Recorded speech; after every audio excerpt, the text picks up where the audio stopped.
लाइकी delete करो, भीगा delete करो, सारे चाइनीज ऐप डिलीट करो। आदिशक्ति फिल्म।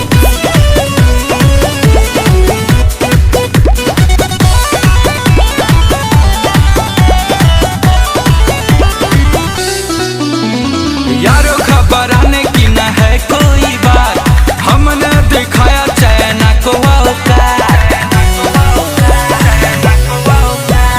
यारो खबर आने की न है कोई बात, हमने दिखाया चाइना को औकात।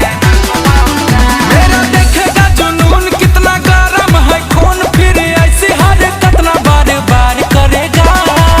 शेयर डिलीट करो, वीचैट डिलीट करो।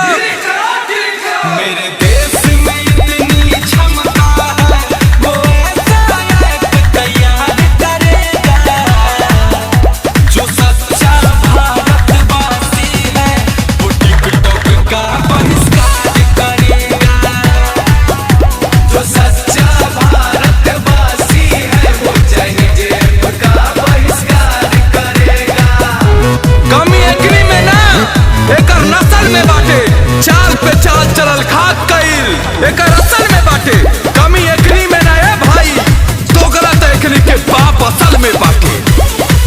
भैया आप सभी दुकानदारों से मेरा दोनों हाथ जोड़कर विनती है, आप सभी चाइनीज सामानों का बहिष्कार करें। हम लोगों ने सोचा था अपने घर का भाई, वो आस्तीन का सांप है निकला, बन गया है कसाई।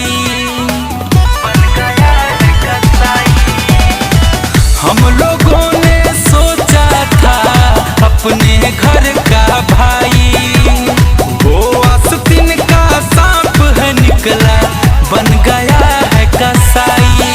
उसको देख के जख्म तभी मानेंगे हम, सॉरी सॉरी वो तो बार बार कहेगा। वीगो ऐप डिलीट करो, हेलो ऐप डिलीट करो। मेरे देश में इतनी क्षमता है, वो ऐसा ऐप तैयार करेगा जो सच्चा भारतवासी है, वो टिकटॉक का बहिष्कार करेगा। जो सच्चा भारतवासी है, वो चाइनीज ऐप का बहिष्कार करेगा।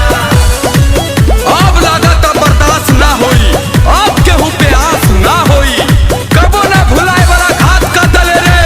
अब तो चाइनीज सामान के बहिष्कार कर ही के होई। वंदे मातरम। नाम से उसके नफरत गुंजन करेगा जीवन भर, बहुत धैर्य का लिया परीक्षा, अब न होगा सबर, अब न होगा सबर। नाम से उसके नफरत अखिलेश होगा जीवन भर, बहुत धैर्य का लिया परीक्षा, अब न होगा सबर।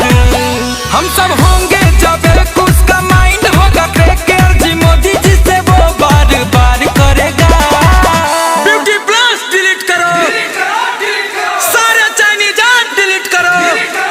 मेरे देश में इतनी क्षमता है, वो ऐसा ऐप तैयार करेगा जो सच्चा हिंदुस्तानी है, वो टिकटॉक का बहिष्कार करेगा।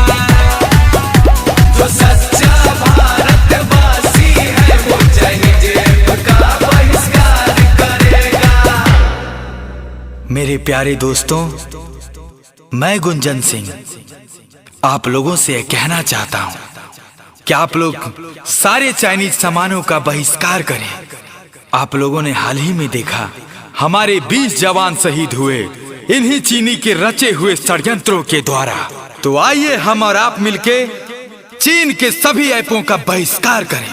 जय हिंद, जय भारत।